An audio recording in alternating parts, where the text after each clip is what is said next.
This time for September the 1st, 2020. So glad you could be here with us tonight. As you know, this program is set aside for you to ask your questions, give your comments on any topic whatsoever. And I, as the host of this program, will endeavor to answer your question to the best of my ability from our Catholic faith, the Bible, tradition, and just about anything else that can help me have you walk away satisfied that you had your question answered. I have been away for a week. Last week I was at a conference and wasn't able to make the program. And so we are back fresh, ready to go, and we will do this Tuesday today and Wednesday tomorrow, beginning at 8 p.m. to 10 p.m. And sometimes we go over because there's so many questions that come in, and sometimes we don't finish at 10 o'clock. We finish before that. And that's usually because either I'm tired or we ran out of questions, but that doesn't usually happen at all. So let me see if I have any questions left over or that were sent in. And as a matter of fact, I do. Now, I haven't looked at these, so again, I try to make this program as fresh as possible. That is, no canned speeches and no questions with ready answers, just off the cuff, totally off the cuff. And as you know, before I get started here, I see one question, and I think that was it, the only mail-in question. Yeah, we had a lot of other mail-in questions, and I just answered them to the person privately. And one of them actually was very private. So, yeah, we dealt with this one already last time. So excuse me for being just a little disorganized tonight. I've been away for a week. And just to remind you,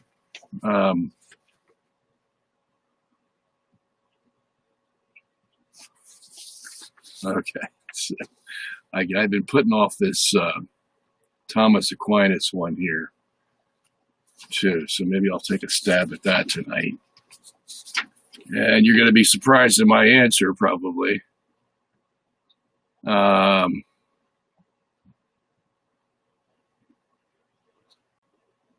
me see. We'll deal with that one too. And I think we're all right. So, what I wanted to remind you of is right over here. Well, it's the other way. Okay, right there is our website, robertsungenis.org. And my good friend, longtime friend, Lawrence Gonzaga, has been very busy polishing up that website. And it looks like, you know, a professional has done it. So he is top notch. And don't bother calling him up to do your website because that's going to take him away from mine. So don't do that. But he is one talented individual. And if you ever look at his, when he sends you an email, if you ever look at all the stuff that he does, it's like he's even busier than I am. And I thought I was busy. But so I don't know how he holds it all together. But at any rate, he's doing a bang-up job on those websites. And if you get a chance, go over there, take a look. And oh, so one other thing I wanted to tell you. Yes. I did a movie, completed it last week, and showed it at the conference. And a lot of people liked the movie, a lot. So that movie is called How the World Was Made.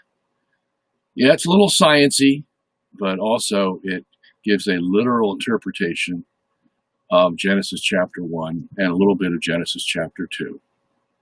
And it does so, believe it or not, using modern science. As a matter of fact, that is the subtitle of the book that's going to accompany the movie. The movie's only an hour long, and I didn't want to make it too long because, you can pick up a book anytime. A movie, you got to get ready for a movie and set aside the time to look at the whole thing. A book you can pick up and read a couple of pages, put it down, and come back to it later on. So the book is probably going to be about 400 pages because I want it to be one of the more detailed, comprehensive treatments of Genesis 1 from a literal standpoint. And I've got some surprises for you. Stuff that I didn't even see before, and all of a sudden I had some new revelations. I don't know if my guardian angel was helping or what, but I had some new revelations. And finally, after how many years doing this? 27 years, I finally feel comfortable that I've tied all the knots together and put all the pieces of the puzzle together, and there's no missing pieces. So you can call that a lifetime of work on this to make sure that, because there were just a couple things hanging that I just couldn't, and that's because I made a mistake somewhere along the line, and I finally found where I made the mistake. And then I was able to patch it up all together and sew it up, and man, it sings. It really sings. So we've got a new book coming out called How the World Was Made, and the subtitle is A Literal Interpretation of Genesis Using Modern Science. So now we don't go to the Big Bang. Okay, we do nothing but criticize the Big Bang, but that's also science, you see, because there's a lot of scientists who criticize the Big Bang, not just me. And so I tell you all about that. So anyway, that book, I'm feverishly working on that book and hope to get it done this week. And it is going to replace the other book we had out called Geocentrism for Dumpskis. I'm going to take that book off the market for now and replace it with this one. Because those of you who want to know the strict geocentric issue things from science, Geocentrism 101 is probably the book you're going to have to go to. So, oh, and by the way, I had a mother with homeschooling kids send me an email, and I have failed to write back to her. So if you're watching, miss, and I forget your name, and she asked me, what if I worked on anything or have anything in the wings regarding homeschooling for science for homeschooling moms. And I told my wife about that, and I said, what should we do about this? And she said, I have a friend in Australia that I totally forgot about who has made a curriculum for homeschooling moms in science. So if you're out there, please contact me because I forget who you are. My wife remembered you, and she doesn't know your name either, but she remembers me talking about this. So she's got a mind like a steel trap. Never forgets a thing, which can be good and bad at the same time, usually good. So I'm happy. At any rate, so if you're out there from Australia, you happen to be listening, please contact me because I want to hook you up with this homeschooling mom that called me, emailed me and asked me, and I have not written back to her because I don't know exactly what to say. So, at any rate, just thought I'd throw that out there in case somebody from Australia who is into homeschooling for science is listening. Okay, so got those two things out of the way. And the other thing, I just wanted to remind you, I will be here next week the 8th and the 9th of September, but I will be gone on the 15th and 16th, Tuesday and Wednesday of the 3rd week of September. And I'll come back with a nice tan because I'm going to go down the beach for a while. I get one vacation per year, 1 week out of the year, and this is it. So I'm going to take full advantage of it. Go down with my family to the beach. And we got a nice little beachfront house that we happened to get for a steal, the realtor told me. First beachfront house I've ever stayed at in my life. And so I'm going to enjoy that. And but I'll be thinking of you. All right, so let's get to some questions here and see what we got. All right, he says, hey, Robert, I hope you are well. I have another question that I would like to ask for the program, if it's okay. The question is as follows. Is it possible to defy God in heaven after the final judgment by either people or angels? I assume that people still have free will there, just like angels. And if they rejected him in the past, then isn't it possible to happen again after the final judgment if we still have our free will? If the answer is yes, then what will happen to those who will? Asking theoretically or practically if there are any indications of that topic in the Bible. All right. So this comes from Poland. Okay, so let's deal with that. That's a good question. Let's deal with God first. Okay, start with him. Does God have free will?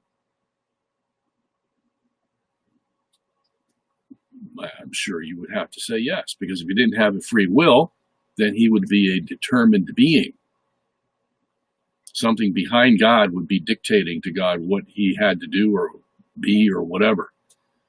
Okay, so God is God, of course, we're not taking away from that. Okay. And so that can't change. But what we're saying is, and we dealt with this before on the program, it's a very intriguing question. And the church gave the answer, which was God was free not to create. Okay? The fact that I'm here talking to you tonight was not an inevitability. God could have said, I'm not going to create. Now, of course, that raises all kinds of bells and whistles, doesn't it? It certainly does, because you have to then go on to the next phase of that, or level of that, and say, well, doesn't God know everything ahead of time? And that would certainly be true. He even knows of his own future ahead of time, if you can put it in those words. Now, some people will say, well, God has no future. He's just one big present. I understand that. Yeah. But, you know, experientially, God's knowledge of the future is going to be different than his experience of it. Now, someone could say, well, but doesn't God know every little detail of what will happen? So in a sense, you could say he's experiencing it then. Well, maybe, but, you know, I think you're going to have to draw the line somewhere where there's God actually experiencing the event. Let's say the event of the cross, okay, where Jesus is dying on the cross. He speaks out to the Father, my God, why have you forsaken me? So God's experiencing that in heaven, okay? Regardless of whether he knew it was coming or not, this is the only time he's experiencing that event, okay? So however infinite you want to try to make God, you always come back to this distinction between what God's going to experience and what God knows is going to happen, okay? And you can apply that to the birth of Jesus or whatever part of Jesus' life you want to look at. The Father is experiencing this for the first time. Okay? And there's a difference between actually experiencing an event and knowing that it's going to happen in the future. Big difference. So, got to be very careful how we deal with these things. And, let's go back a few steps now and talk about God and his creation. The church says he could have decided, because he has free will, he could have decided not to create the world. Okay? And that has to be as real a possibility as him creating the world. Okay? There's really no difference between the two as far as God is concerned. So, whatever criteria God used to freely decide to create, and maybe he's scratching his head sometimes and wondering, gee, did I make the right decision? I won't go there, okay? Because like you have passages we've covered before, Genesis 6, verse 6, where it says, God is speaking, okay? This is not just somebody talking about God. God is speaking, and he says, I regret that I have made man on the earth. And that's the real Hebrew word for regret. I'm sorry I made man on the earth. Okay? So, if you're going to read the scripture at face value and take it as God giving you propositional truth, that's not fudging on the truth. It's not trying to code it, sugarcoat it, even anthropomorphically, or anthropopathically, as we would say in that case.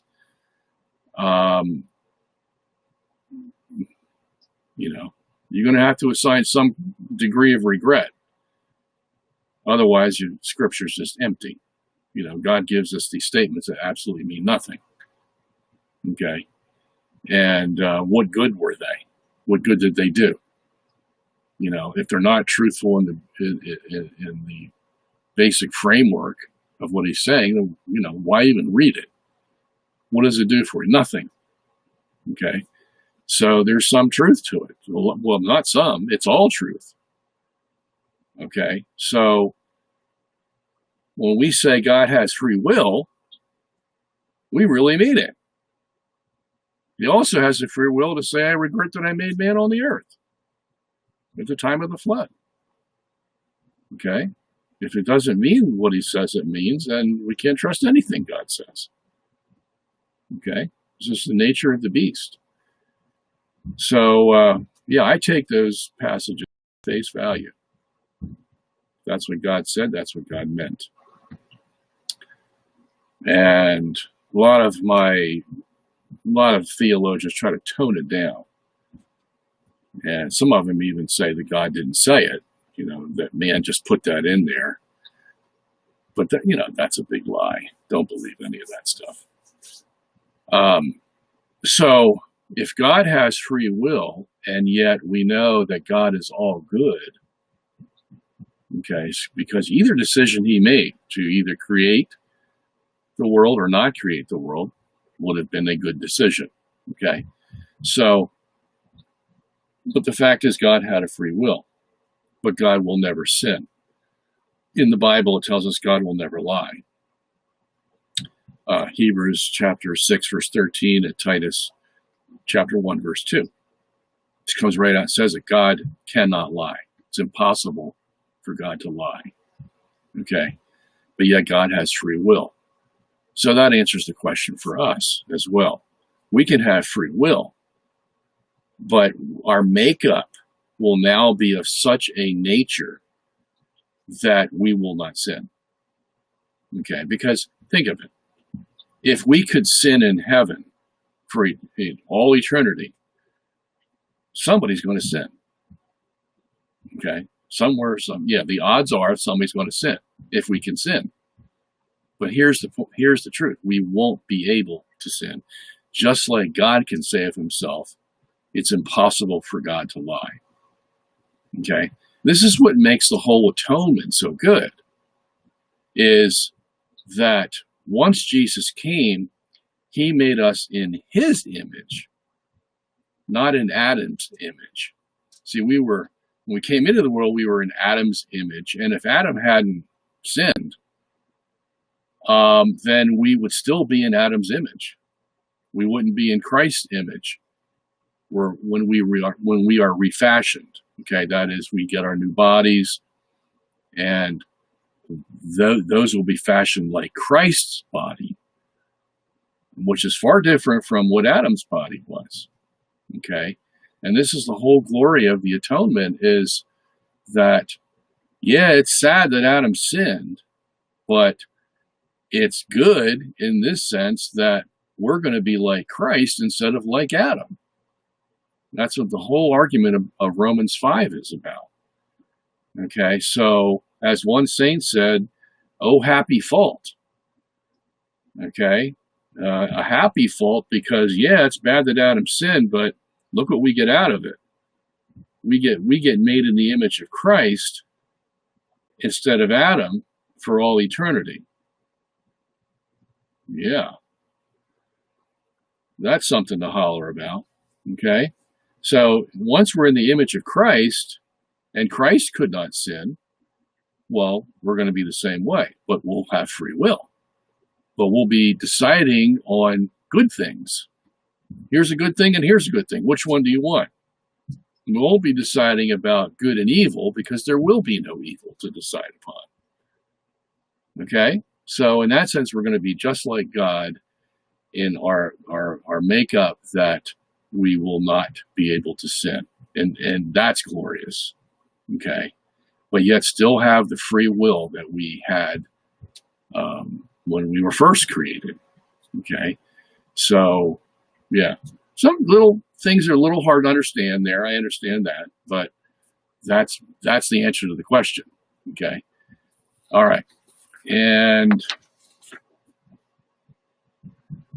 all right, accidents in substance, form, and matter, all this stuff with Aquinas. I have always had trouble with Thomas's substance and accidents argument. I'll be very honest with you. And again, people, this is just my opinion, okay? I'm just going to tell you where I'm at intellectually with this. It may help, it may hurt, I don't know. Okay, but I'm not going to lie to you. I'm not going to sugarcoat any of this. I'm just going to tell you, I've always had trouble with this whole Aristotelian Thomistic schema of classifying everything as accidents and substance, form, matter, all this kind of stuff.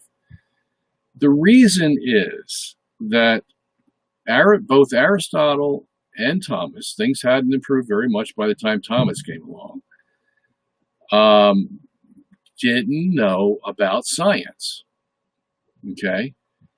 Now, as much as I criticize science for going down some wrong paths, the fact is, science can tell us things that Aristotle and Aquinas could not. Okay?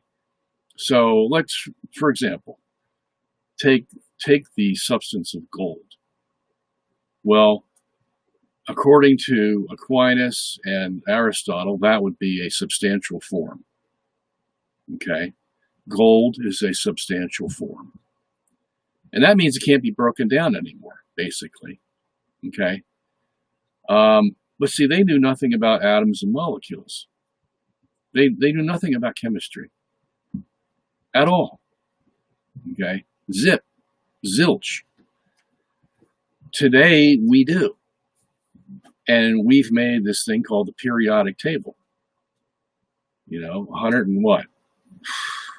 14 elements, is it? I'm what they've gotten up to now. But let's just talk about the 92 stable elements: hydrogen, helium, carbon, sulfur, oxygen, iron, whatever. Okay, and we put them on a periodic table because of their characteristics. We know if you go down, you start with lithium, and then you go to sodium, potassium. They're all in the same row because they all act the same way. One The lithium just has a simpler nucleus than sodium and potassium. Potassium has the more complicated one, but they all react the same way. Just more intense of a reaction the further you go down the periodic table. Okay, so they're rightly classified. And why do they react the way they do? Well, each element has a certain valence number. It has an outer ring of electrons, and it can take 8, at least most of the rings. And if they're missing a couple, then another compound or another element can fill it in. That's how we can get sodium to match with chlorine and get sodium chloride, which is table salt. Okay, or we can get hydrogen and add it to oxygen and get water. Well, normally hydrogen is combustible, and so is oxygen. And but water you use to put out fires. So there's an oddity for you. But the fact is, we know all about that stuff. We figured it out. And that's why we reason that the gold can't be a substantial form, because the gold is made up of atoms that have a nucleus that has even smaller particles called protons and neutrons, and has electrons. Now there's two theories about those electrons. Either they are orbiting the nucleus, or they're in a wave motion, okay, called wave mechanics. But in either case, they're not in the nucleus, and they are a different charge than the proton. The proton's positive charge, electron's a negative charge. Okay, we know all those basics. And that's not what Aristotle and Thomas knew. They had no concept of that. They may have a concept that, like the Greeks had a concept of what they call the atom, but it was a theoretical concept. That was a concept wherein they knew that theoretically you could keep slicing a ball in half and keep on going. And then you end up with Zeno's paradox, which is there has to come a point where you can't slice it anymore. You can't take another half because there's just hardly anything left. When do you reach that point? That was Zeno's paradox. Okay, so the Greeks had a concept of atoms of smallness, let's say, but they didn't have any idea that atoms would join with other atoms and make compounds, and whether they're inorganic or organic or whatever, they just had no concept of that. Okay. And Dalton theorized about this, in 1700s, and then other people came along and filled in all the gaps. And by the time of the 1800s, we had the periodic table. So we pretty much had a good understanding of what was making nature tick, so to speak. Now, there's a lot of things we don't know still and may never know, but at least we knew those basics, okay? We knew enough to say that gold's not a substantial form. Gold is an element, but the gold in itself does not have the final substance, okay? You could change, as a matter of fact, the way it works is if you have a hydrogen atom, hydrogen has one proton and one electron, okay? If you add 2 protons, and you're going to have 2 neutrons with that, you're going to have 2 electrons, that changes into a different element. Just by adding 1 proton and 1 electron, it changes into helium. Okay? And the same with all the other elements. All the elements are, all 92 basic ones, is just another addition of a proton and an electron. Okay? You could do that in the laboratory. You could take any element and add a proton and an electron to it if you figured out a way to add them without them bouncing off somewhere. but they can do that. You can make another element, okay, which they tried to do with gold. Remember back in the Middle Ages, they tried to, mix things together and try to get gold. Well, they didn't know what they were doing, okay, because, you need to know certain characteristics about the elements that you're trying to add in order to get the gold. Some of them just won't mix because they have, opposing valence numbers in their electron shells, okay, so you're never going to be able to get there. But we do know, on the other end, that elements like uranium will decompose into, lead and, thorium? I forget. And so here you have a complex element, uranium, made of what, 92 protons and 92 electrons, decomposing into lead. It has some 50-some, and thorium has, 30-some. And that's just a natural process. So even that itself tells us that the uranium is not what Thomas would call a substantial form, because it can break down into two other things, okay? And so on and so on, all right? So that's where my break with Thomas is. So I don't know how much further I can go into it with you, but, for Thomas and Aristotle, everything you experience in the world, is supposed to have this substance-accidents relationship, okay? And to me, all that does really is label entities. It's just a labeling process. And it,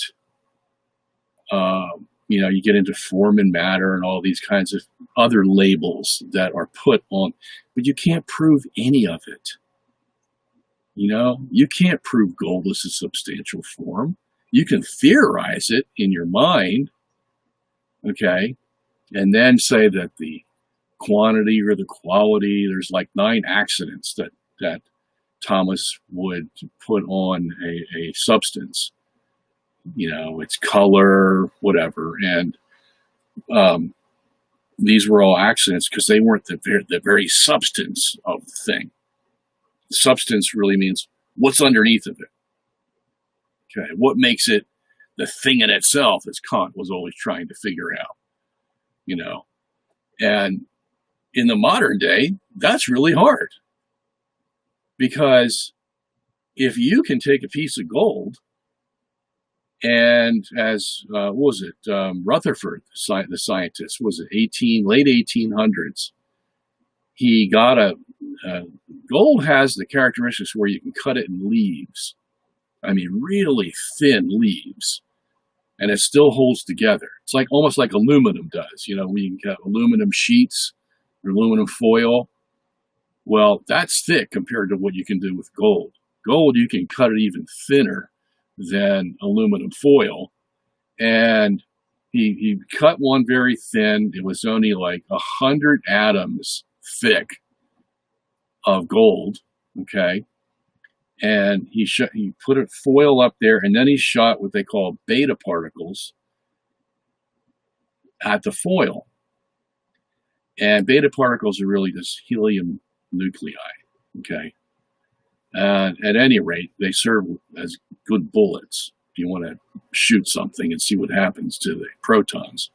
So he shot the beta particles at the gold foil, and then he would change the angle sometimes. He'd shoot it this way, and then this way, and then that way. And we're talking about microns of difference. I mean, just barely changing angles. But it was enough for him to see what would happen. And so he shoots the beta particles at the gold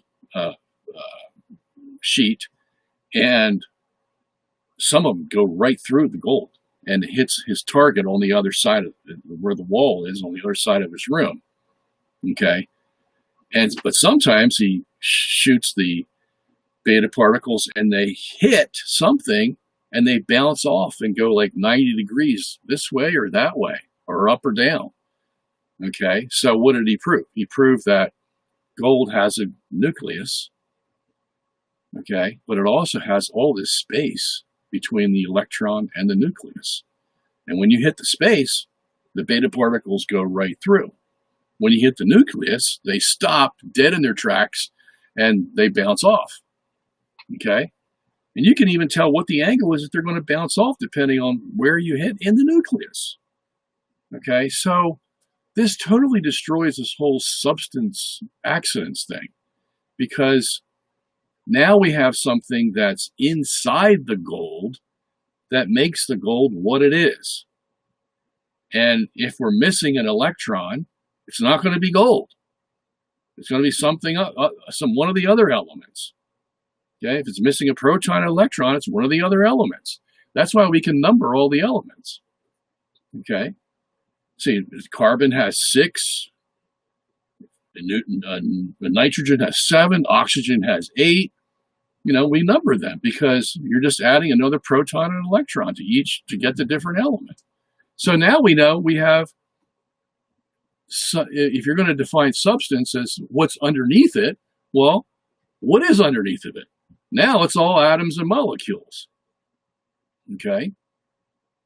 So that takes away the whole idea that gold is a substance in itself.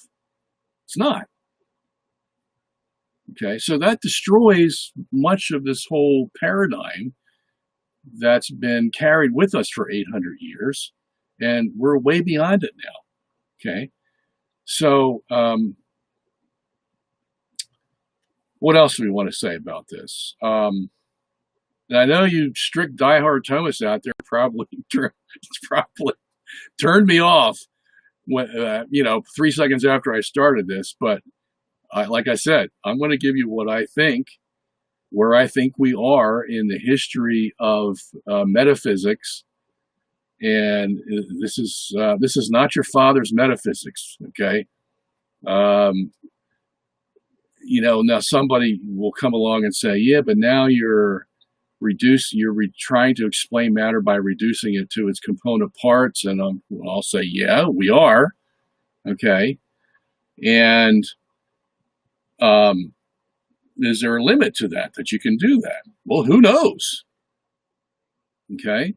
Now because they've also theorized what the proton has in it. You know, the proton is a very formidable entity that God has made. You can't really break down the proton unless you put tons of energy into it. It's very stable, very stable. But the same with neutrons. So we can just get down so far, and that's what the Hadron Collider is all about.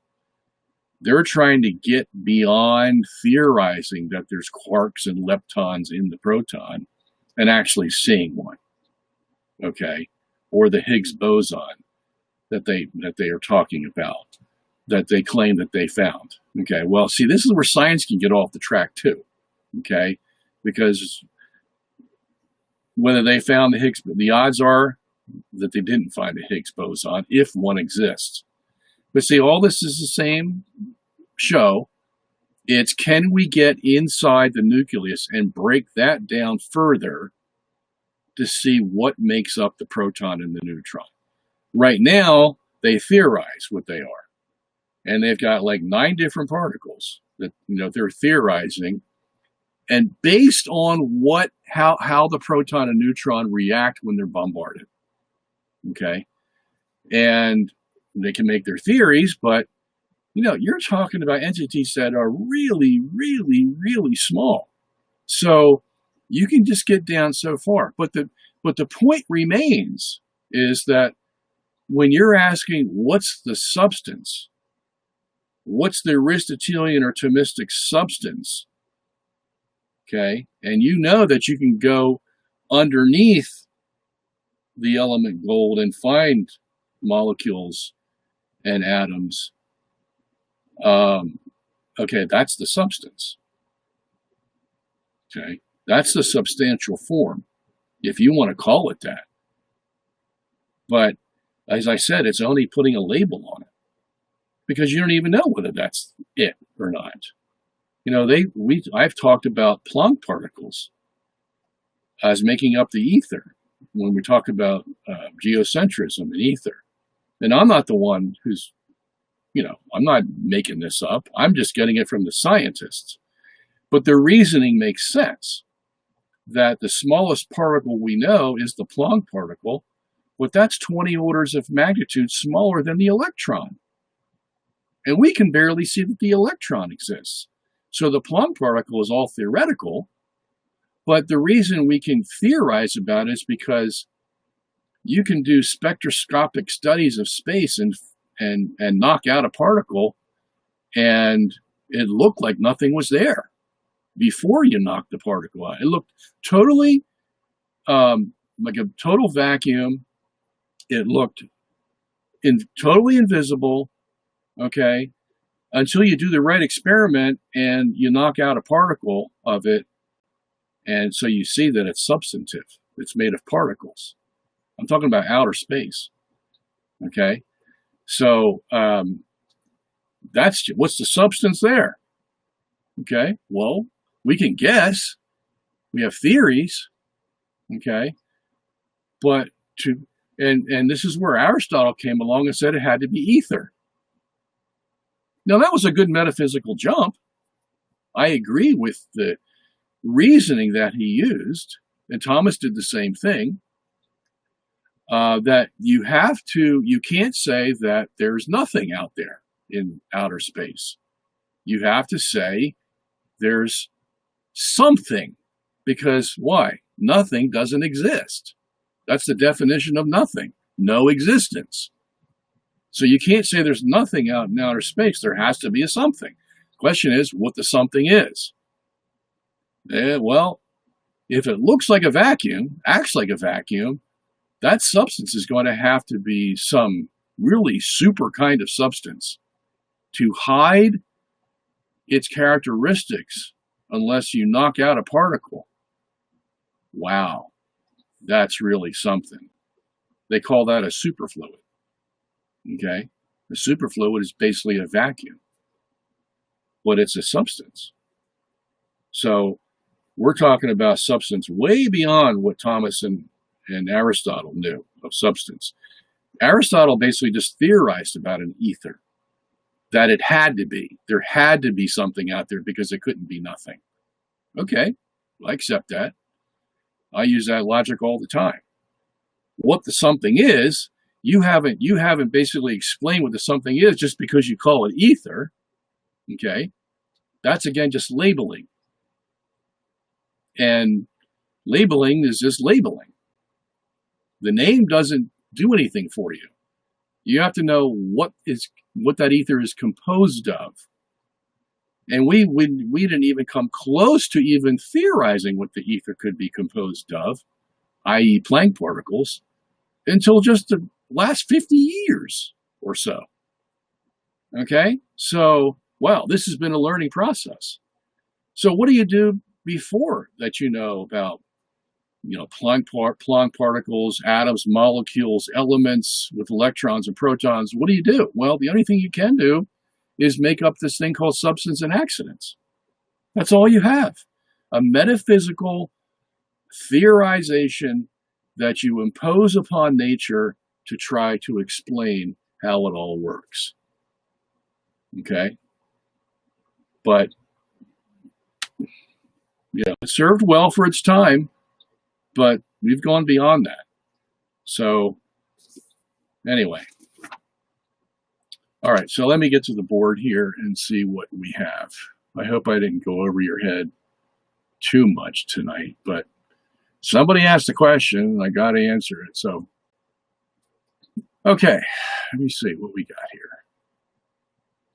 Please, Deborah Myron Lastly says, please pray for my friend who is having surgery tomorrow. All right, everybody on the list. Deborah did not give the name. And for my husband who was also having surgery. Okay, so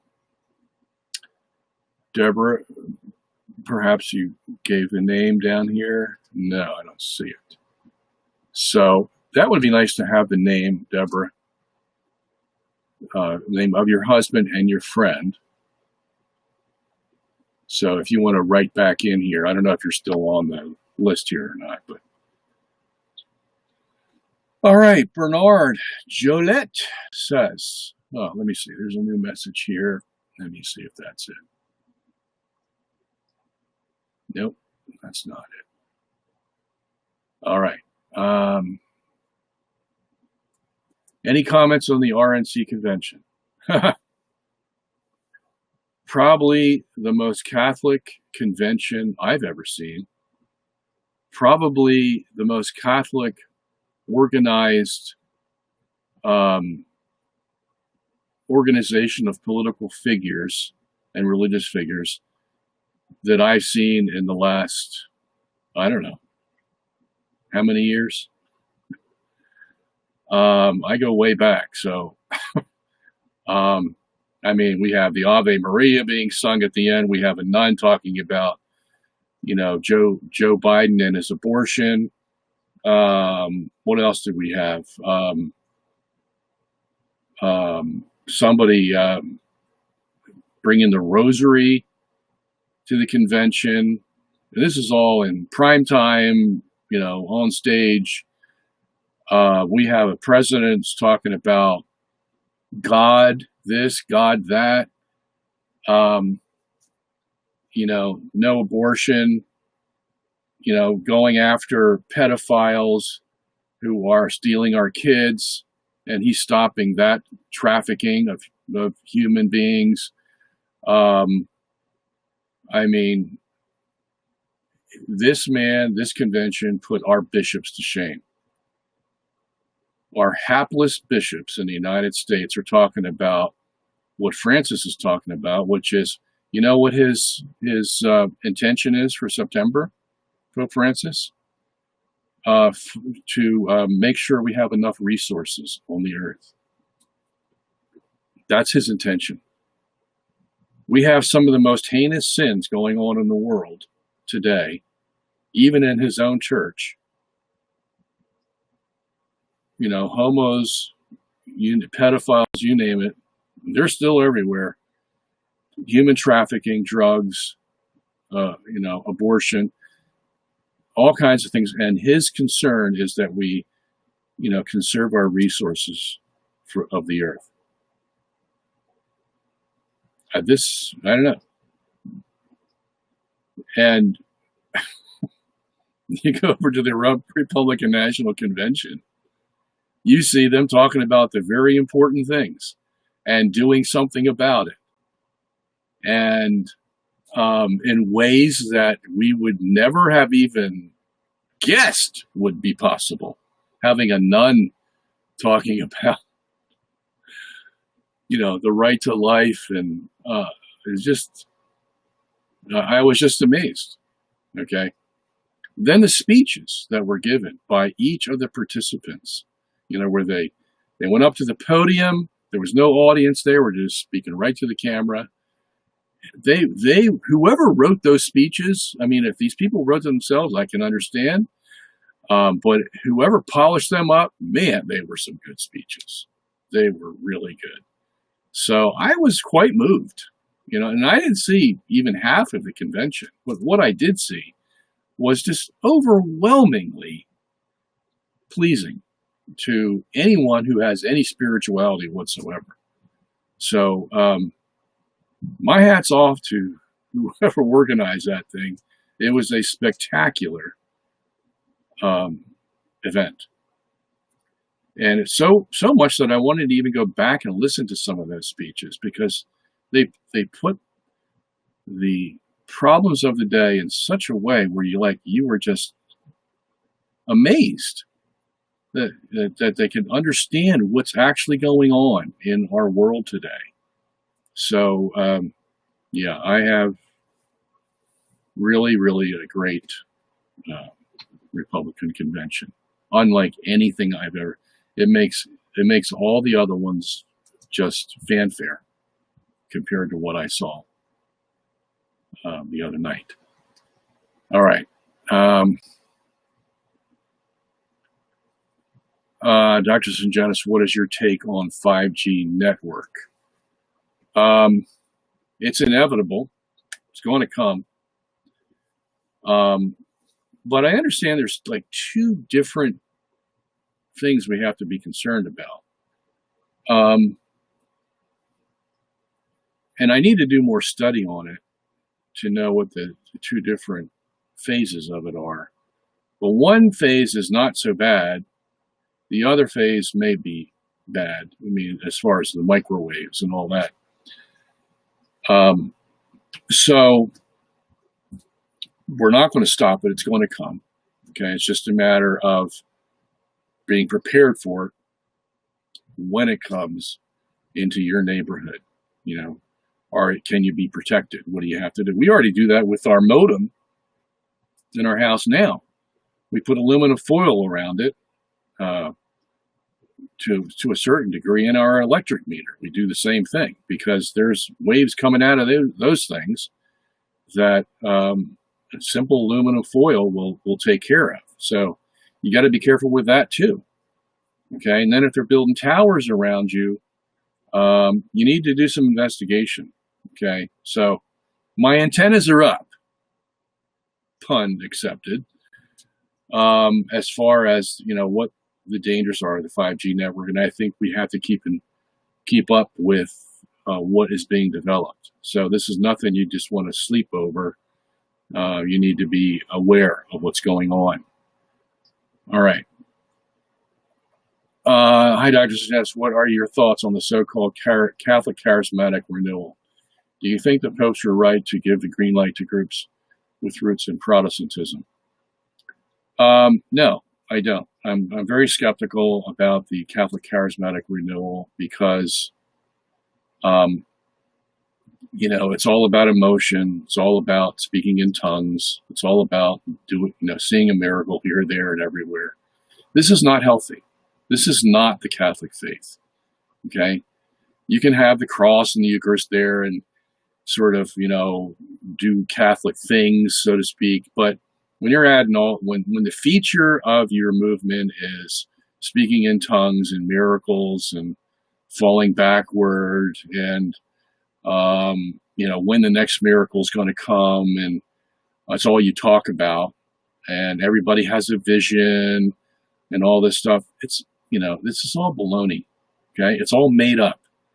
And, believe me, I know. I've studied this thing for the last 40 years.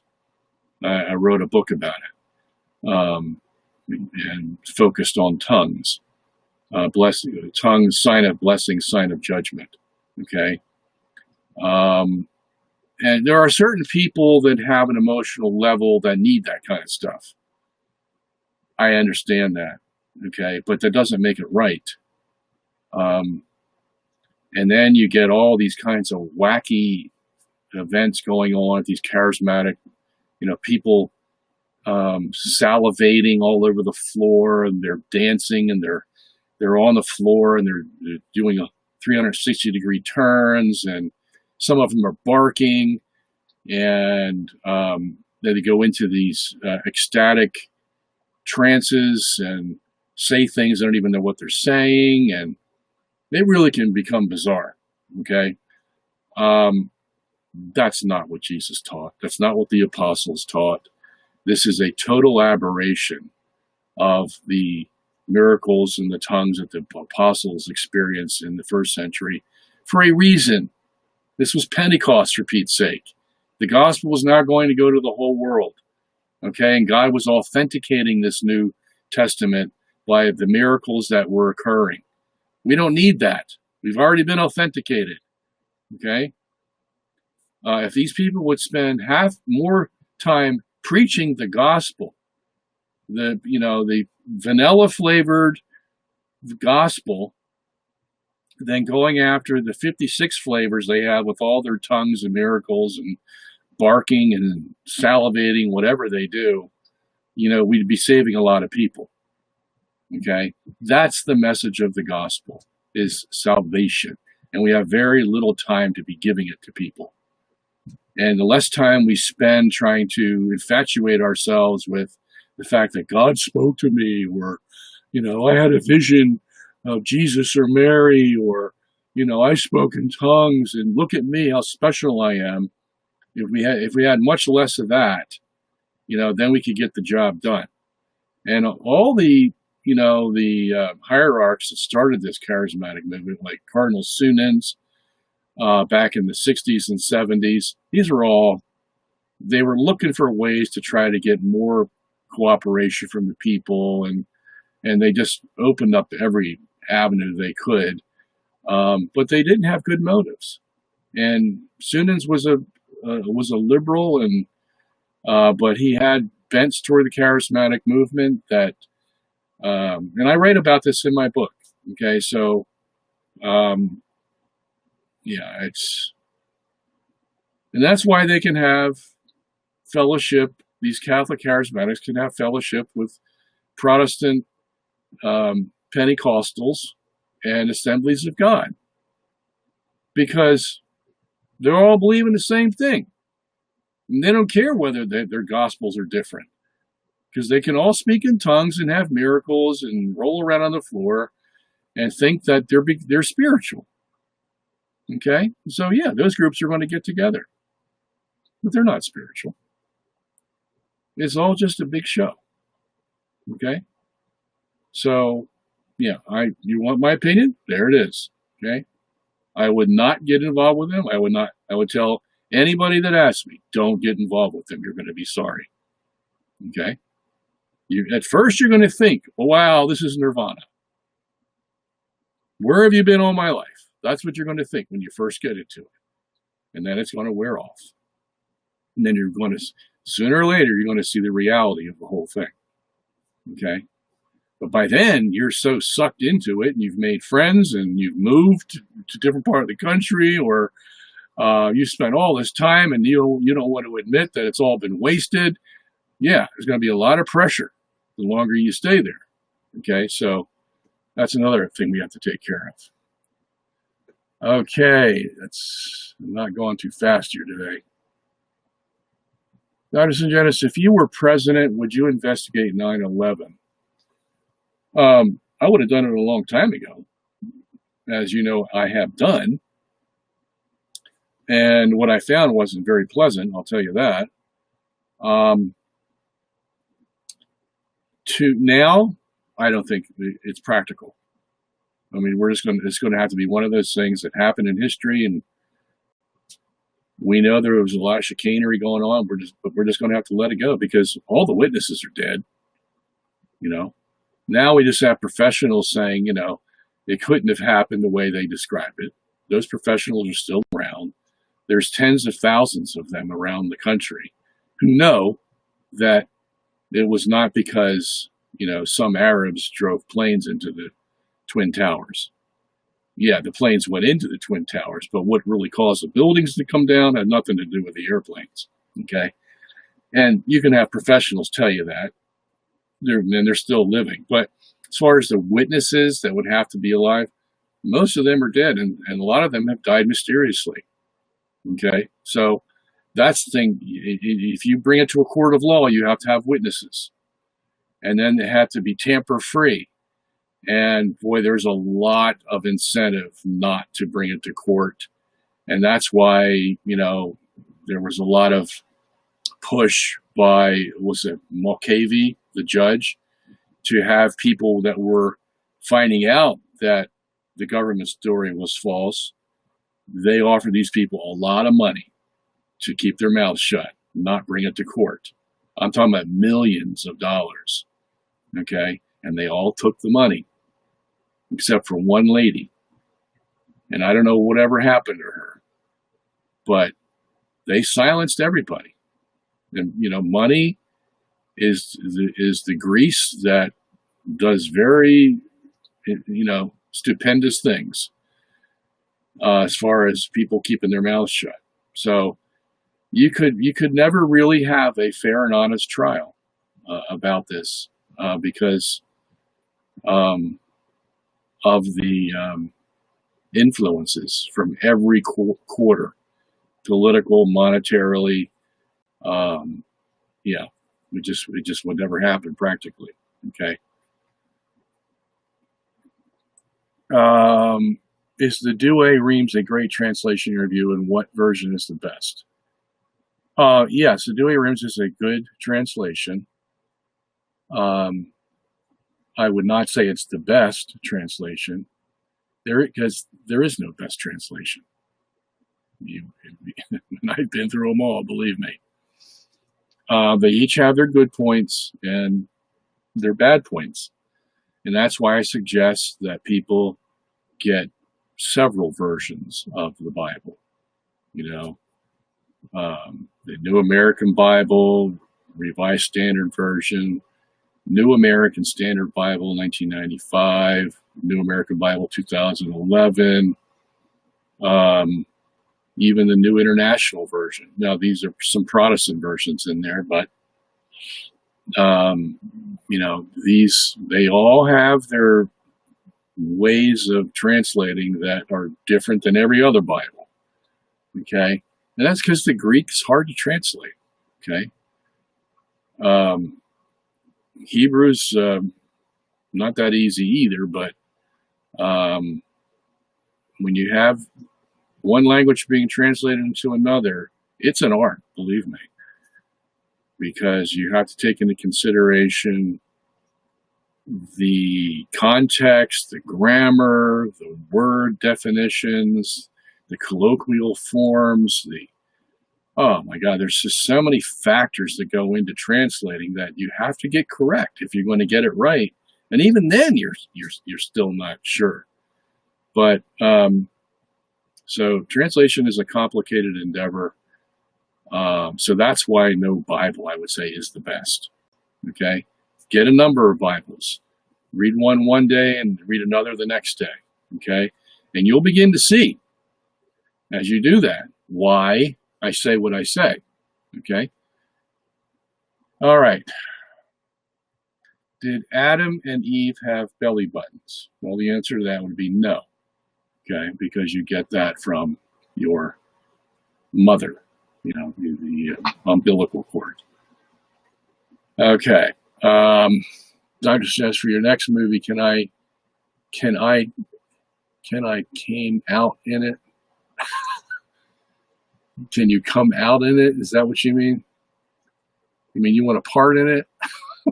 What do you mean? All right.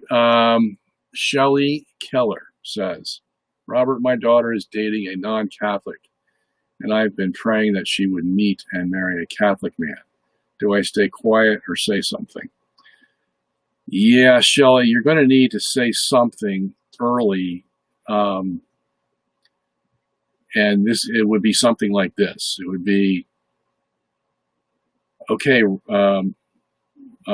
John, I'm going to let you date my daughter. It would be good to know how old your daughter is, too. I mean, if she's like 17, that's one thing. If she's 22, 25, if she's still living home, that's another thing. But I'm assuming she's still under your authority and she's in her teens. I'll assume that for the time being. You have to tell her, and you're going to have to sit down and have her tell him. Or if she's not going to do it, you're going to have to do it. But you say, okay, we're dating now, but I just want you to know that if it ever gets serious, my daughter cannot marry a non-Catholic. Just say that right up front. And he either says, well, we don't have to worry about that because we're not getting married, or, I'll have to think about that. Okay, but you got the ball rolling. You planted it in his mind. Okay, now this is if, your daughters insist on going out with this Protestant guy. Okay. And you are thinking ahead for her. Okay. Normally, as you said, you would want her to go out with a Catholic guy. But if the Protestant guy He's a responsible guy, honorable. He's got all the good things you're looking for in a husband. Hard worker, loves God, all this stuff. And so you have an interesting prospect, but you tell him right up front. Okay, tell him right up front. If this ever gets serious, my daughter cannot marry you. And she has to agree to that too. So you have a nice sit down with her.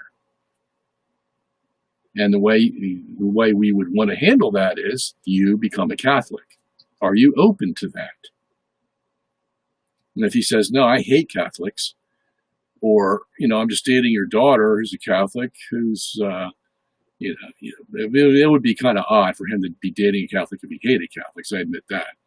But if he has any reticence to that, then you got to be careful.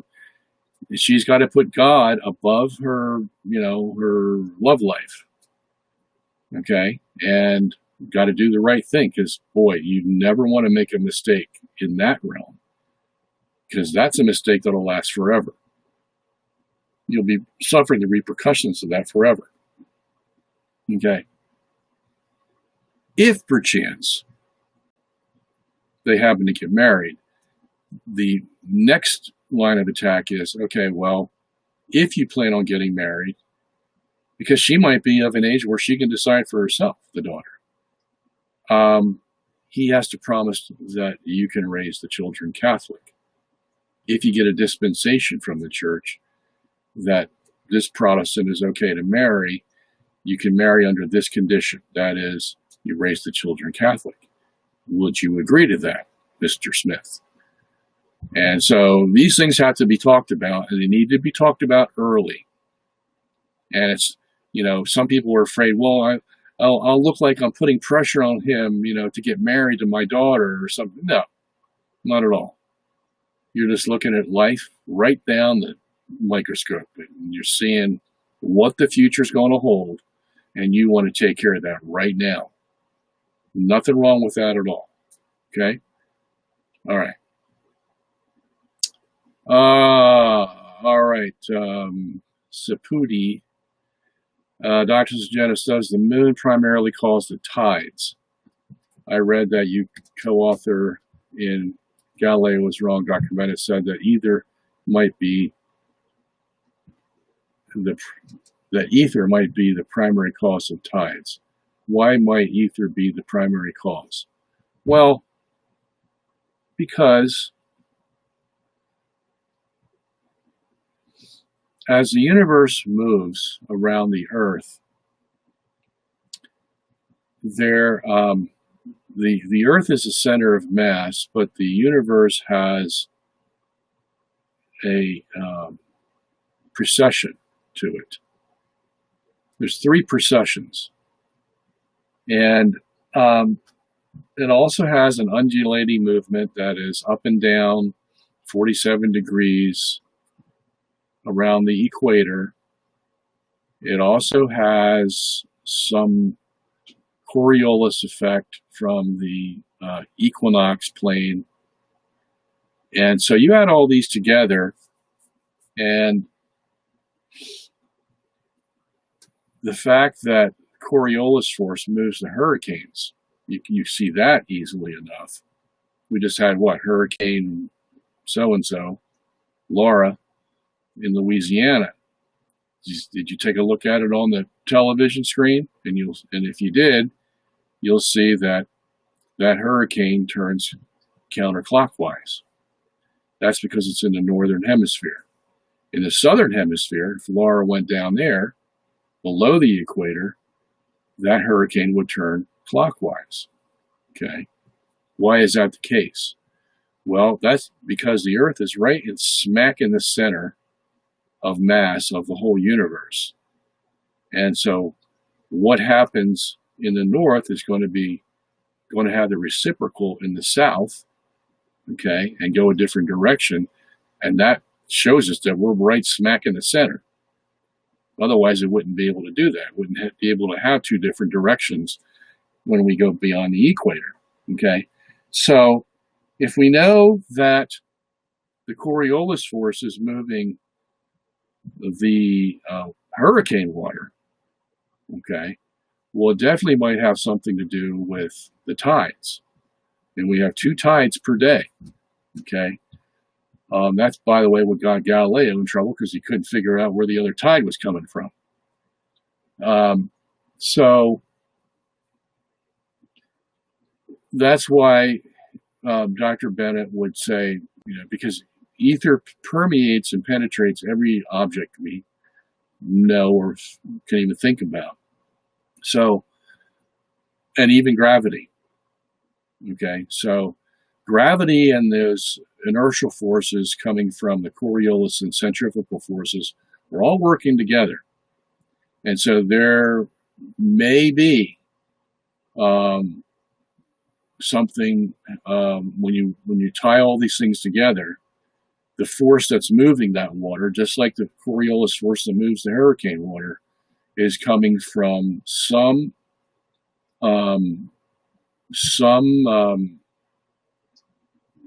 movement of the ether that is occurring with our celestial movements. Okay, so it's a little bit more complicated than just having the moon. I mean, that seems to be a tidy little answer, but there's problems with having the moon as the source of the tides. Okay, it doesn't always work out as beautifully as they purport it to be when you look on Wikipedia.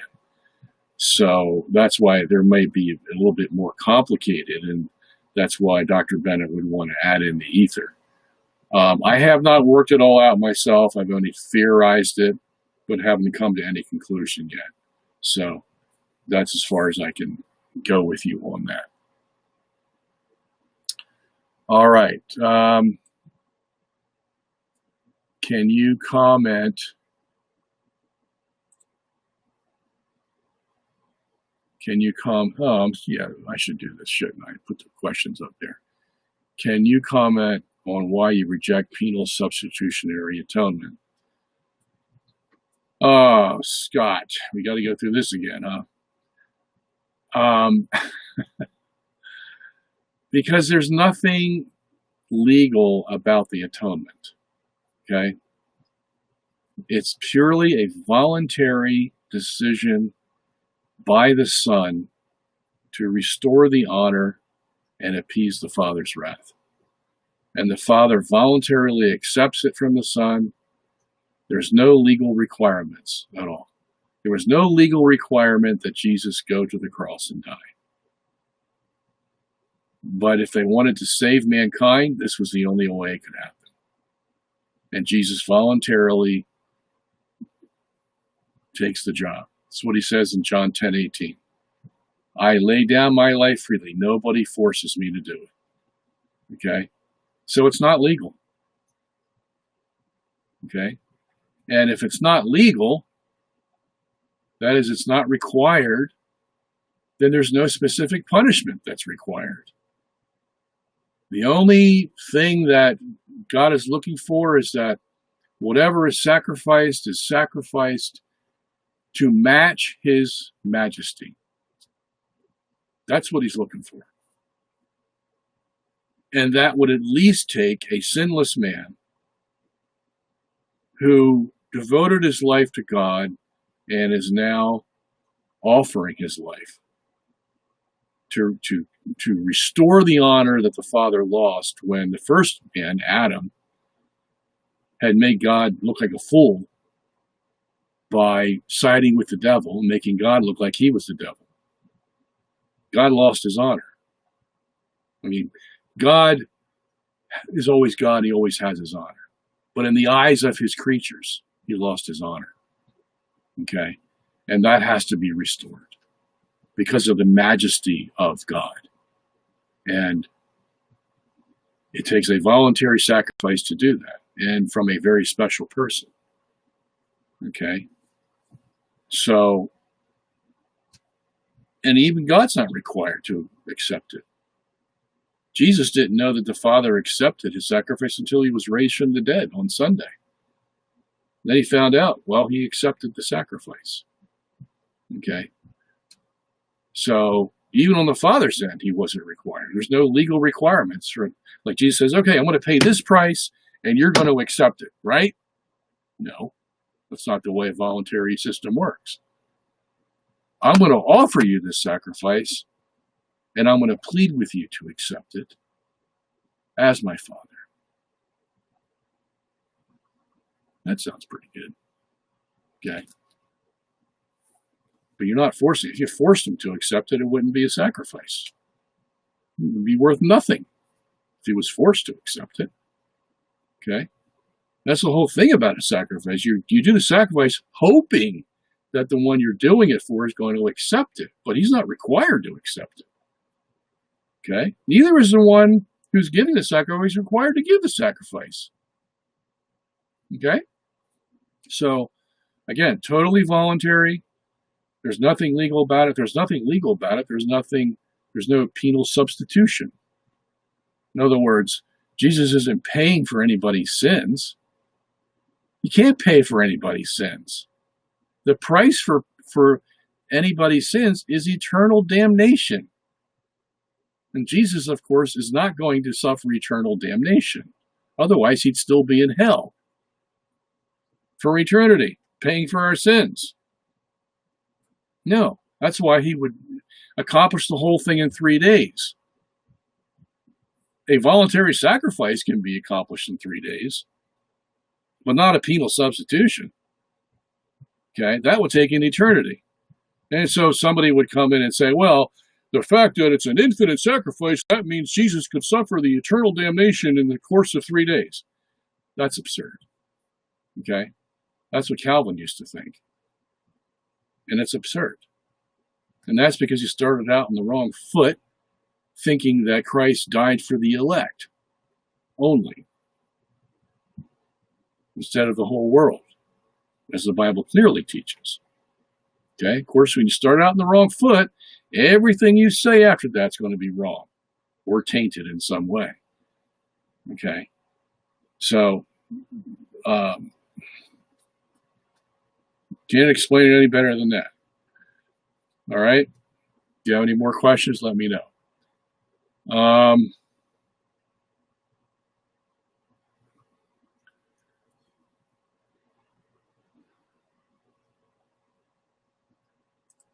All right. What's the difference between a Catholic and a Protestant's understanding of God's grace?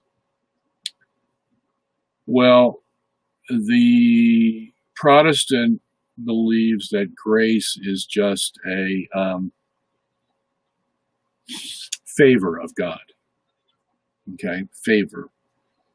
God is showing his favor to you, so that's grace. Okay, Catholics are a little deeper than that.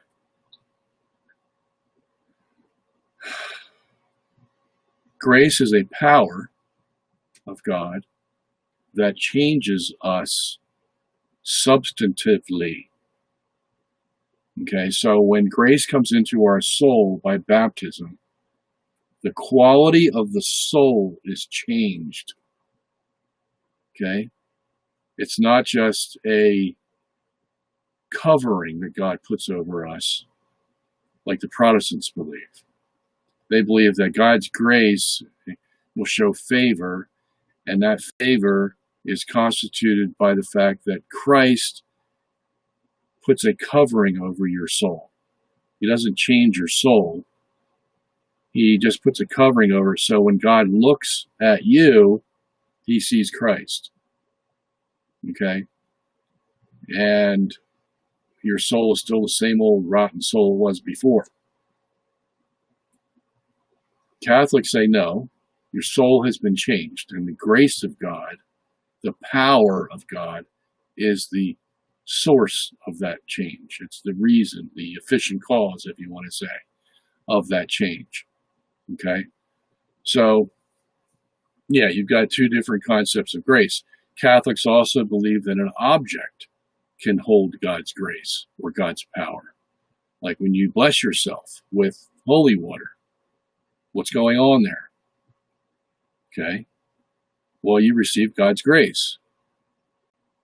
So that's a power. That's called actual grace. That gives you the power to do good works. So don't ever walk by that thing at the back of the church. Stick your hand in there and get that grace. And yeah, obviously you can't see it happening, but that's where faith comes in. But this is the Catholic concept of grace. You can get grace from that little, I can't remember the word for it, where the holy water is stored. You can get grace, power, okay? When a priest blesses something, he puts grace into it, God's power, okay? And we treat that differently. It's sacred, something that's been, losing my words here. When the priest blesses it, it changes it, okay? Protestants don't believe any of that. They don't believe an object can hold grace, hold God's power, okay? A lot of their understanding of grace is I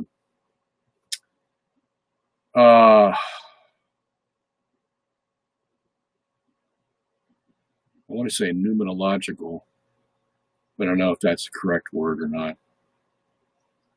But I think you get the idea, okay? So let me go on here. Where's my cursor? All right. I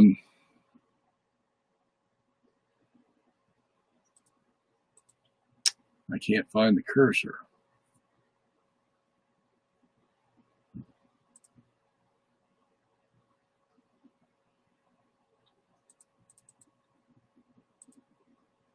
Uh-oh. I don't know what happened. I can't get things to move here. I hope I'm still on the air, because I don't see any.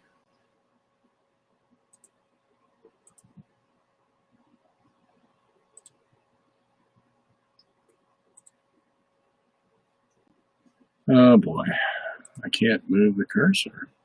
I don't see the cursor. Jonathan, I don't know if you're here, you can get in there for me and fix this, because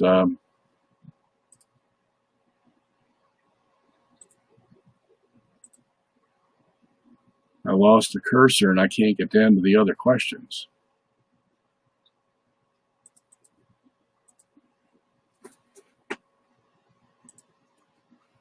All right, let me see here. Looks like I just got down to the bottom because I pressed a button, but I can't get back up. So,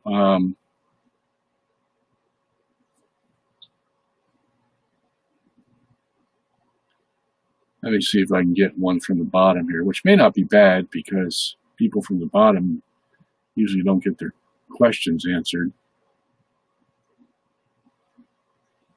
All right, so here somebody says, what happens to the soul of practicing homosexual Catholic priests? You mean when they die?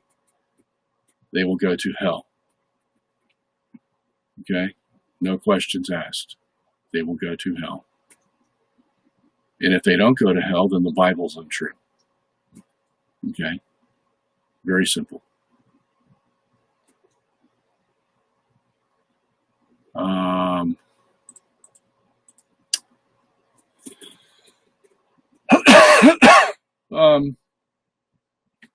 Well, folks, I don't know what the problem is here, but I lost my cursor, so I can't get back up to the questions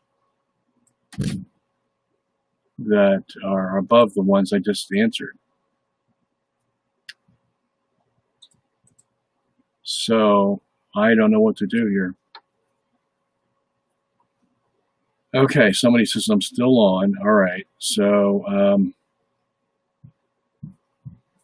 yeah, I don't know what the heck happened to the cursor.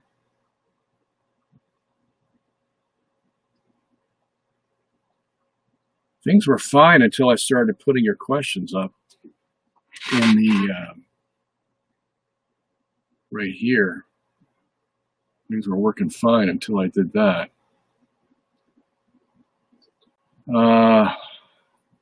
Yep, Parker says, we see you. And I see your questions. All right, Willie Hoops. I'll just deal with what I got here. Willie Hoops says, according to Bishop Barron, there is no hell. Well, Bishop Barron is a heretic. Okay, he is a material heretic for saying that. If there's one thing the Bible makes clear, and church tradition, as well as our magisterium for 2,000 years, is that there is a hell and people will go there. And if that's not true, then there is no Christianity. This is exactly why we have Christianity, to save us from having to go to hell for our sins. Okay? This is not the only thing Bishop Barron is wrong about. But do not listen to this man. Okay? He is a liberal Catholic priest who doesn't know his faith, and he will lead you down the primrose path to hell himself. And the major reason is he doesn't believe there's a hell. As ironic as that seems. Okay? So, stay as far away from him as you possibly can. Okay? If someone can tell you that there is no hell, they don't understand what the gospel is from start to finish. And unfortunately, if he holds on to that belief, then he himself is going to end up in hell. Okay? This is not a joke. It's not just talk. This is the honest to God's truth. Okay?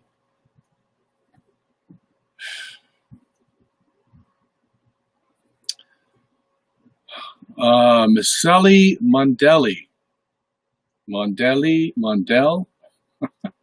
How old is the earth? By all counts, if we use the Masoretic text, not the Septuagint, the earth is about 6,000 years old. Okay? Give or take a few hundred years. Because Usher made some mistakes in his chronology. We would have to add at least another 200 years to his chronology because of his mistake with the amount of time the Israelites spent in Egypt. He has 215 years. We have 430 years from Exodus 12:40. So you didn't get that right. But right around there, 6,000 to 6,500 years old. That's it. All right, Rockstar says, first, is it sinful to laugh at crude jokes? I have laughed at jokes making fun of priests because of the pedophile scandals. What about other jokes that are crass? Can humor be sinful? Oh, humor can be sinful. And see, that's the thing about humor a lot of times is that it disguises the sin. It makes it look okay. With humor, you got to be very careful with. Okay? Humor can be very good in some situations, but it can be very detrimental in other situations. Okay? And you have to be very judicious about what you're going to make fun of or make into a joke or have some humor about or whatever. Invariably, it's going to hurt somebody. And that's what makes it funny. Okay? Somebody does something stupid, says something wrong, blah, blah, blah, blah, whatever it is, we make a joke about it. Okay? And yeah, that can be sinful. Okay? So, be very careful what your humor is about. If there's one thing a lot of people fall into in the realm of sin, it's making fun of something that shouldn't be made fun of, or laughing at something that shouldn't be laughed at, because it's very serious. Okay? Now, I'm not talking about, somebody tells a joke and you just get caught off guard and you laugh because you see because that's the way jokes are made. they take you down one direction, they totally change the direction, and that's funny. I understand all that. So you get caught up. I'm not talking about that kind of humor. I'm talking about, deliberate, you're trying to make someone laugh at somebody else because it makes you both feel good, or somebody's about to tell a totally off-color joke, and it's coming, okay, because of the way they set it up and the way they're telling the joke. So be prepared, okay? Because if they see you laugh, they're going to take that as a sign of weakness, that you're on their side, that they found a way to get to you, so to speak, and that's humor. That's what they do on television a lot. You watch these shows, they can say some of the most risque things and immoral ideas. As long as they put it in humor, everybody accepts it. Oh, how true, and all they're doing is filling your mind with garbage and using humor as the vehicle. So that's where it can be very dangerous for you, okay? Very dangerous. All right.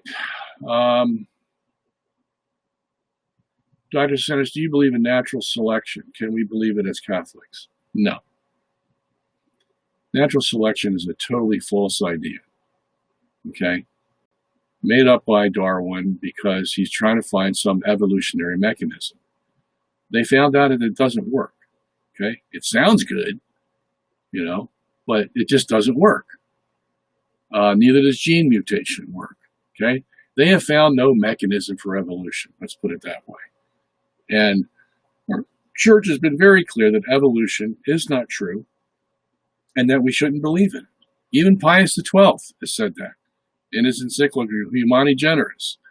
Everybody goes to that as, their freedom to believe in evolution. He didn't say you could believe in evolution. He said you could investigate it, okay? But he never said you can believe it as a Catholic, because he never approved it, okay? So big difference between him telling you to go study something to find out what they believe, just like we would study Buddhism to find out what they believe, so that we can not make the same mistake, so to speak, and give them the correct religion. Same thing with evolution. You go study it to find out why they went down the path they went down, okay?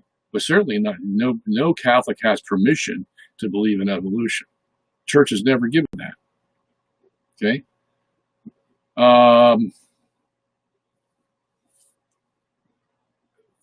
So Bishop Barron, nothing for me to boast about, but when a bishop has good things to say about Martin Luther, can't bring himself to denounce homosexuality. Yeah, this is typical liberal garbage. Martin Luther is now a saint, which obviously implies that the church that condemned him was not so good and didn't know what they were doing. Okay? These guys have no qualms about just trashing all of our Catholic tradition because they think they know better. And he is a true blood liberal, Bishop Barron. And I wouldn't be surprised if he is ashamed of his Catholic Church from the past. Most of these liberals are, because they think they have a better idea. So, yeah. All right. So it looks like we're doing good because you keep people out. You keep asking questions, which keeps bringing up my stop asking questions. I need to get to the ones. But I often hear supposedly LBGT affirming clergy, but what does he actually think about it? Oh, they promote it. There's nothing wrong with LBGT as far as they're concerned. All right. Why do you think flat earthers are so skeptical with what scientists tell them to the point of denying gravity?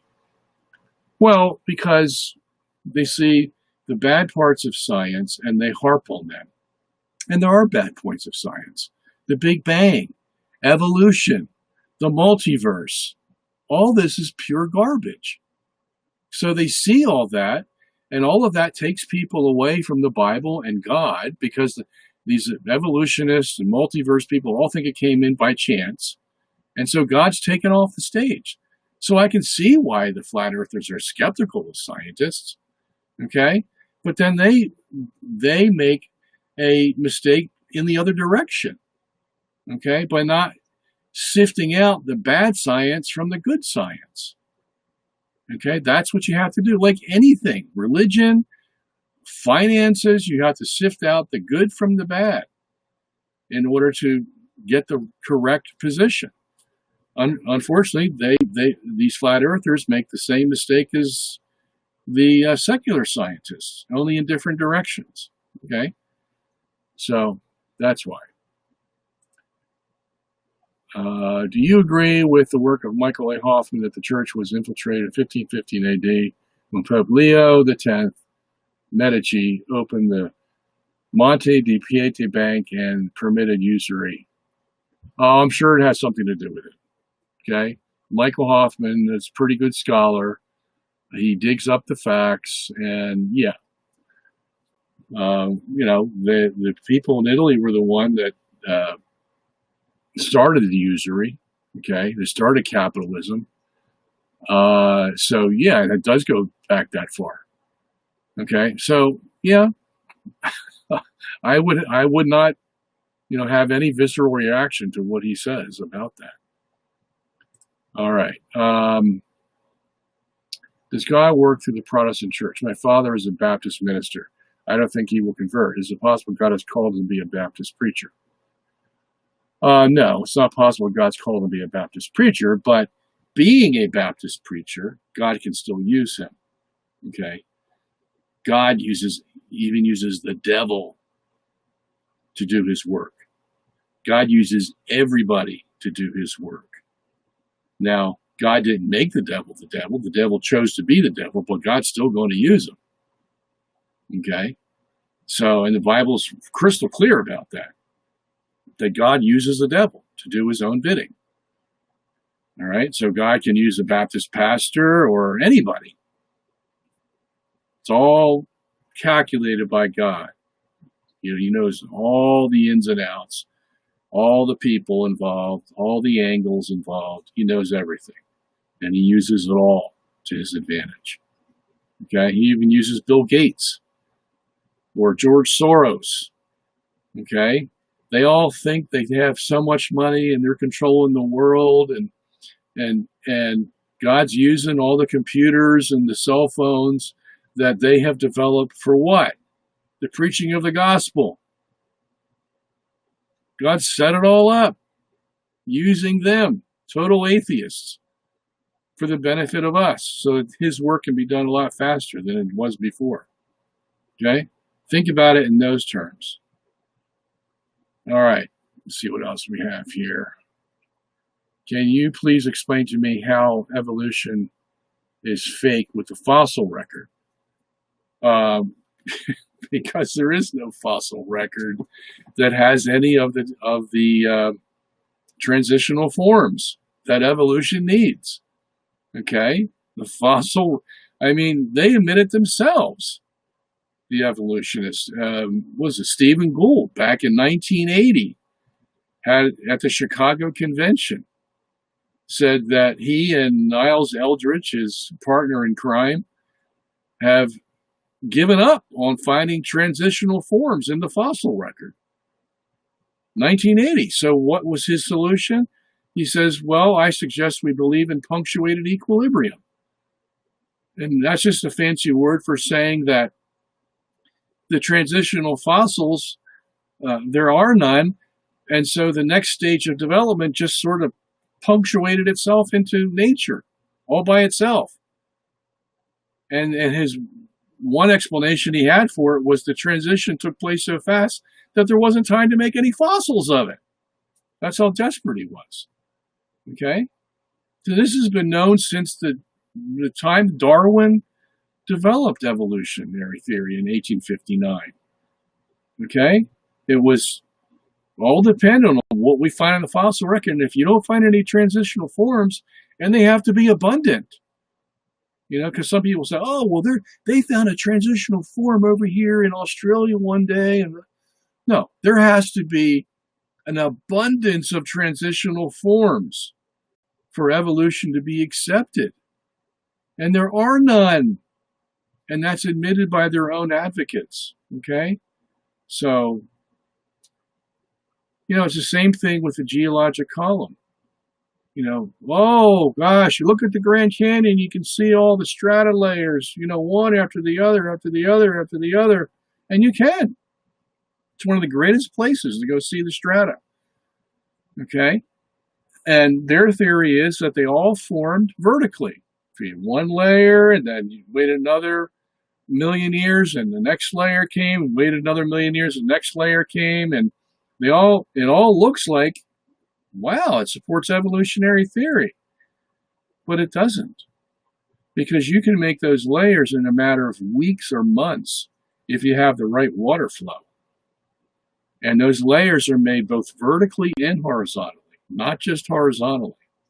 That's what they found in empirical experiments that, they have done with water flows and particles for the last 50 years.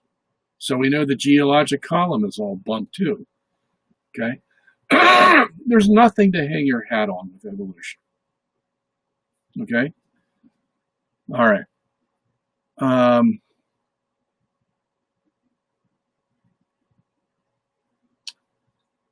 Okay. People might want to type their questions. Yeah, you might. You can see transitional fossils of whales and birds. No, you can't. It's either a bird or a whale. Okay? They're going to try to convince you that, Archaeopteryx is a bird and a reptile or something like that. They tried to do that for a long time until they found out, no, Archaeopteryx is a bird. Okay? They do that with the missing link. Neanderthal man or Peking man or whatever. They try to make you think that somehow they found the missing link between the Homo sapien and the hominid. And, little time goes by and we find out they don't have a missing link. That's happened dozens of times in the 20th century. And one of our priests, Teilhard de Chardin, was involved in that, in the obfuscation of Peking man, where he tried to make it look like he had the missing link, and it found out that he was just a big fat liar, as he is about a lot of other things, including Catholic theology. Okay, there's another man you don't want to follow, and that's de Chardin, one of the worst that was ever out there.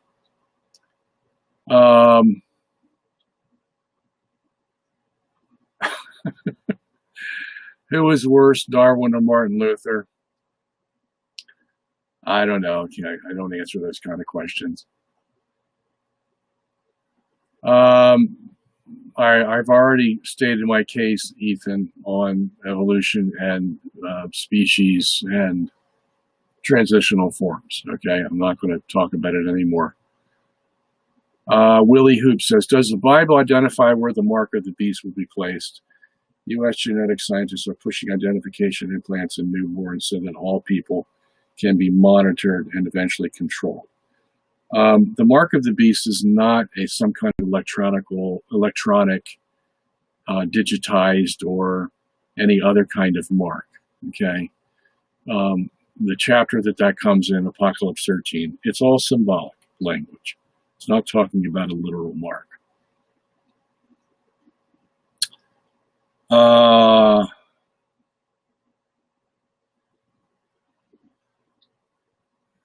Ethan, I don't know what you're asking. Tyrannosaurus and Dromaeosaurus. I don't know what your question is.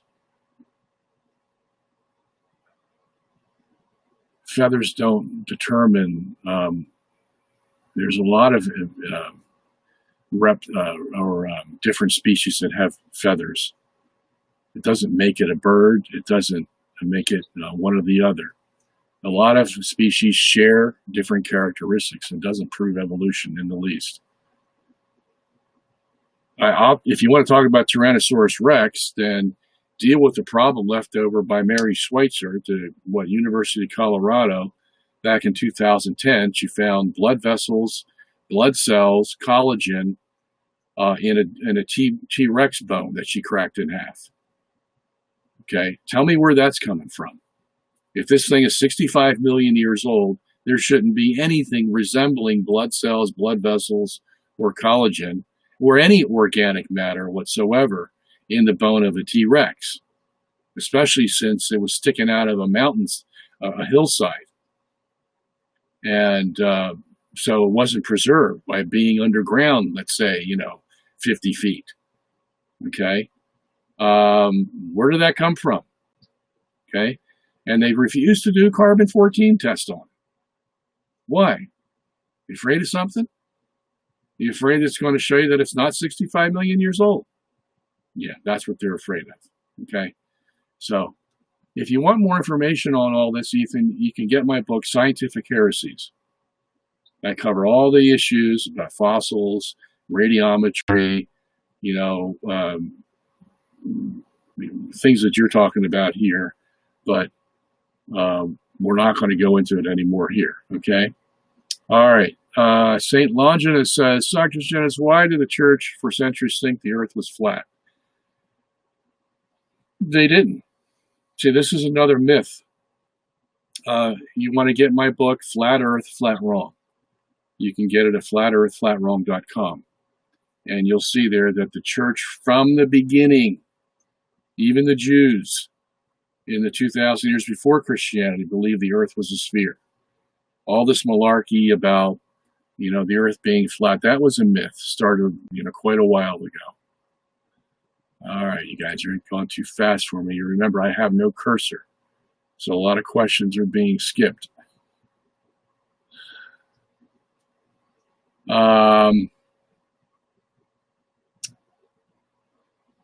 Did you know James White actually thinks there is a chance the God of this world is true God? Yeah. There are two different interpretations of that passage, 2 Corinthians 4:4.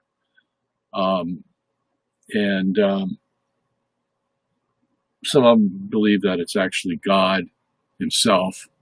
I don't think that's the correct way to view that passage. And I'll be writing about this in my commentary on 2 Corinthians 4:4. So when that comes out, you can see my answer to those people. Have you ever read The Plot Against the Church by Maurice Pinay? If yes, what's your assessment?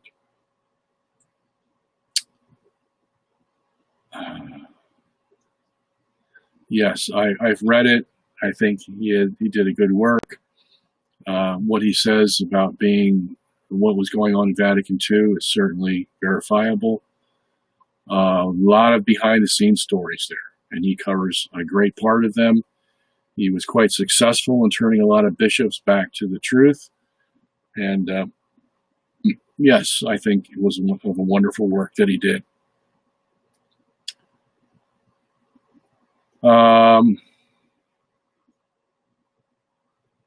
Is a revision of a paragraph in the Catechism an exercise of the church magisterium? Well, yes, it is, because they're in authority to change the catechism. I mean, you have to be the magisterium in order to change the catechism. Okay? Whether you've put the right thing in there, that's not guaranteed. Okay?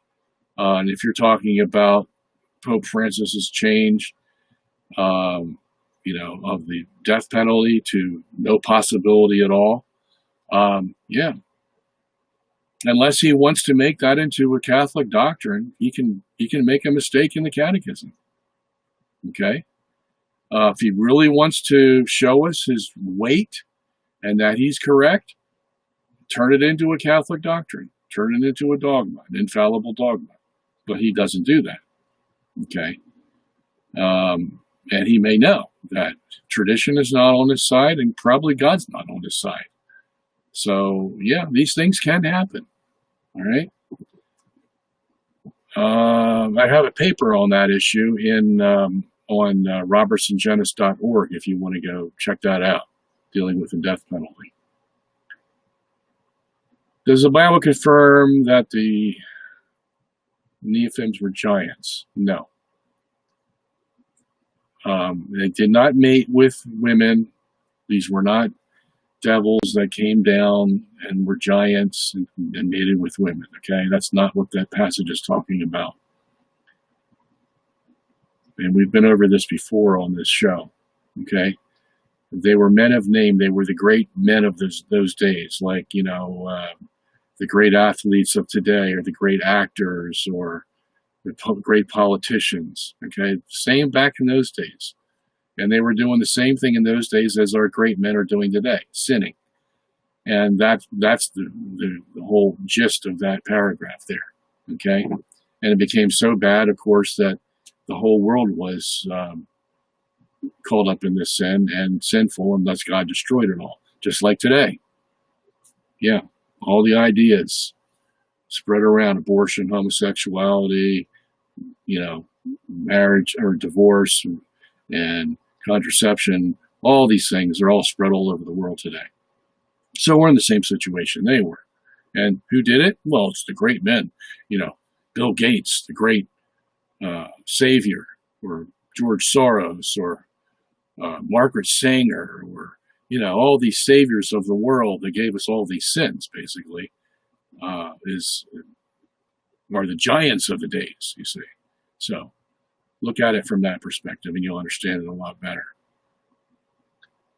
Is being asexual, panromantic, a sin? Because I date both genders, but I don't do sexual. Yeah, it's wrong, Ethan. Okay? No wonder you're caught up in evolution. Your brain is skewed. Okay? Get back on the right track. If you're a male, then date females. If you date males, it's a sin. Okay? And you're on your way to hell. Get it cleared up right now while you can. Okay? I'm glad you asked me that question. All right. What are your thoughts on the moon landing in the 1960s? 5 authors say it was done in a studio. It's possible. It's very possible. Okay? I don't think we're ever going to know the real truth. Let's put it that way. I think it's worth investigating. I think all this stuff about, what's his name, being hired, what's his name, the great director, being hired to film it. They got pictures of him doing it. God, what is his name? Stanley Kubrick. Stanley Kubrick, yeah. Very possible that could have happened, okay? Because the technology to get us to the moon in the 1960s was, you had more computer power in your watch than they did on their onboard computer of the Apollo missions. So how they ever did it with that, but it's an argument that will keep on going on and on. Maybe someday in the far distant future we'll get the true answer.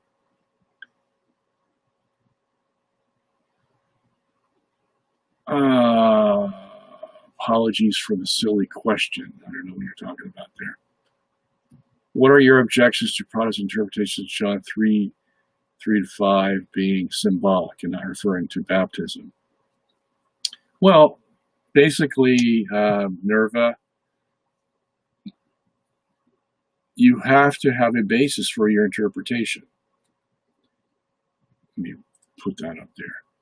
Okay, so it could go either way, to be honest with you. Okay, you could say it's symbolic, or you could say it's a literal application of the water that's going to bring the grace. So which one do you choose? Okay. The only way you know for sure is go ask the guy who wrote it. So John, what did you mean when you wrote this? Or Jesus, what did you mean when you said this? And of course you'll come back and say, well, we can't go ask them because they're dead. And I'll agree with you. But we knew people who knew them, who knew what they said and why they said it. That's called the church, and especially the church fathers. So we go look back at what the church fathers said that they were told by Jesus and John what they meant in John 3, verses 3 to 5. And John, all the fathers say, and to a unanimous consensus on baptismal regeneration, all the fathers say that what was taught by Jesus and the apostles was that the water was not symbolic. You see, that's how we know. That's the only way we can know, because the Bible's not going to tell you. You can look up baptism till you're blue in the face in the Bible, and it's not going to tell you whether the water's symbolic or real. That's why you need tradition, to tell you what the answer is, what the correct interpretation is. And that has to come from Jesus and the apostles. Okay? So that's why the church believes in the church fathers and in tradition, because that's the only source that's going to give us the right interpretation of a passage like this. And this one is very important. Why? Because it's talking about salvation. Okay? There you have it. All right. What do you make of those scholars who claim that Jesus didn't believe in hell? They claim he just believed in Gehenna, which is just the destruction of souls, meaning non-existence. Well, if Jesus believed in Gehenna, he believed in hell.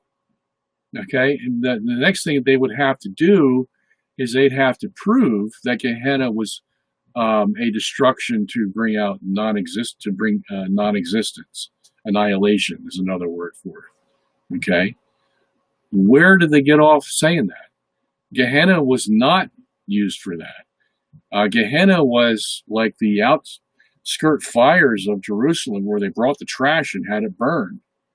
And the fires were continually burning because they kept putting the trash there to burn it. That's where the origin of the word comes from. So how it comes to annihilation of the soul is just a hop, skip, and a jump that has no theological basis whatsoever. Okay? And so, yeah, I'm glad Jesus used Gehenna, because the word Hades has some ambiguity to it, because it may mean death, it may mean hell, depending on the context. But Jesus used the word that always means hell, Gehenna. So I'm glad he did.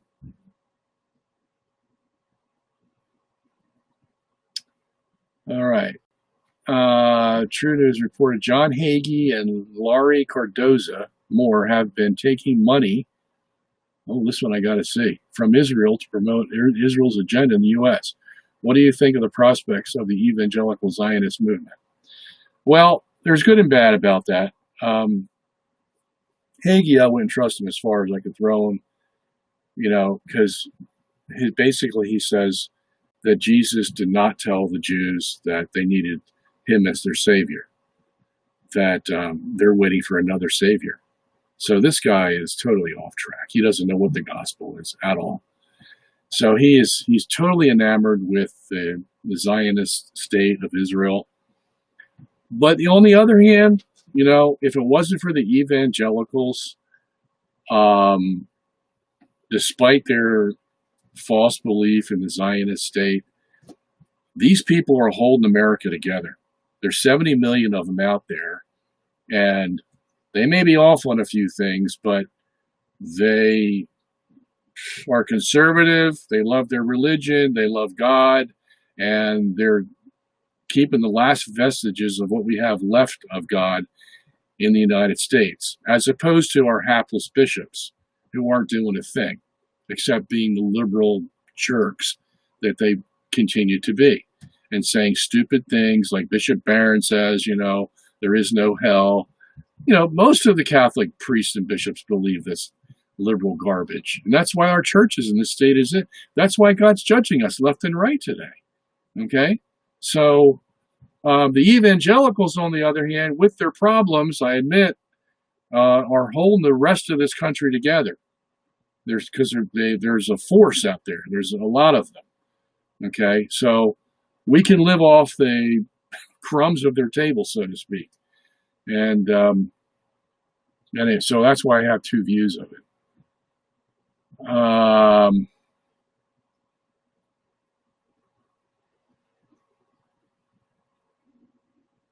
Well, Laurie Cardoza, I'm not too sure about her. I only know about Hagee. But it wouldn't surprise me what you're saying there, Longinus. Pretending to be a Christian to undermine the Christians. It's been the story of the church since the Garden of Eden.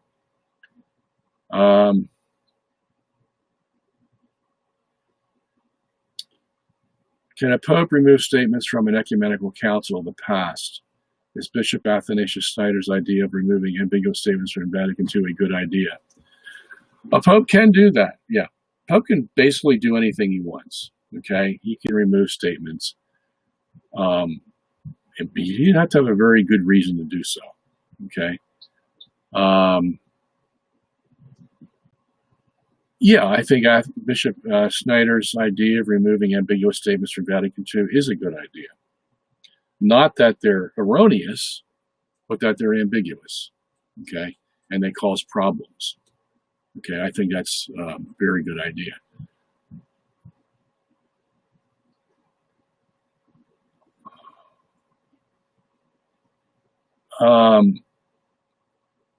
Okay, folks, it's 10 o'clock. So thank you for all your questions. Hopefully my cursor will come back the next time I get on here. But sorry for all those questions I missed from the fact that the cursor wasn't working. But all right, so we'll be here tomorrow at 8 o'clock to 10 o'clock. Until then, may God bless you and keep you. Good night.